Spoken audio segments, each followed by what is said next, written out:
这是立法院的画面，三巴镇风波到目前为止也未有答案。立法院3个党团陆强生要请这个行政院长陈建仁就食安的问题、食品安全的问题做专案报告。因过今日一天协商讨论的是，干那国民党团、民众党团到现场，最后主持会议黄国昌正不满。针对这点，民进党团嘛有话要讲，表示讲开会通知是下晡4点才发出来，甲大家讲4点半要开会，这时候人已经无伫立法院啊，那真正是赶袂赴。连到现场的国民党立委嘛，感觉讲安尼真正是伤赶。资深的立委就讲啊。因为伫调解协商时，一般上无拢有半天的准备时间。我们还没有看到民主进步党党团的代表。在地主席来讲，加开食安全保议会党团协商，大卡所干有国民党响应，拢总3人到场，方点名无配合的民进党是真无欢喜。在镁光灯下作秀演戏，才叫认真问政嘛？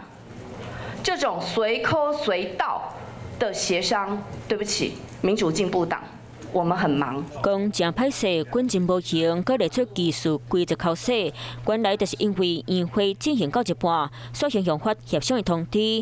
下晡4点，才为黄国昌办公室收到消息，爱各党团半点钟后集合。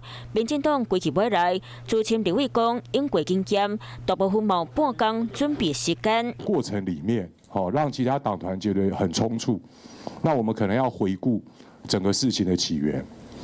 因为我们希望是今天加开院会，那如果是今天加开院会，昨天不协商，那请问要什么时候协商？直接进行食安的宣布，不过尾说是保军局确定提案，让民众党佮协商无结果后，爱进入1个月联动期。吴宗宪委员他有一点委屈的说，6点半就去排队，排队到后来怎么就没有了？他心里就不是那么的舒服啦。别人怎么看？感觉是您一意孤行讲这个撤案的这个部分。保军局强势作风，敢若保护党内有无共款的声音。不过这边小女雄就人伫咧边啊看热闹。搞不好民进党在搞那个诱敌深入，国民党在那里，热热闹。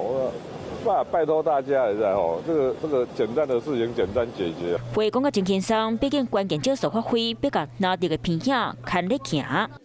Hello， 我是林明瑞。想要抢先掌握最及时的新闻资讯吗？赶快订阅、按赞、开启小铃铛，锁定我们华视新闻的 YouTube 频道。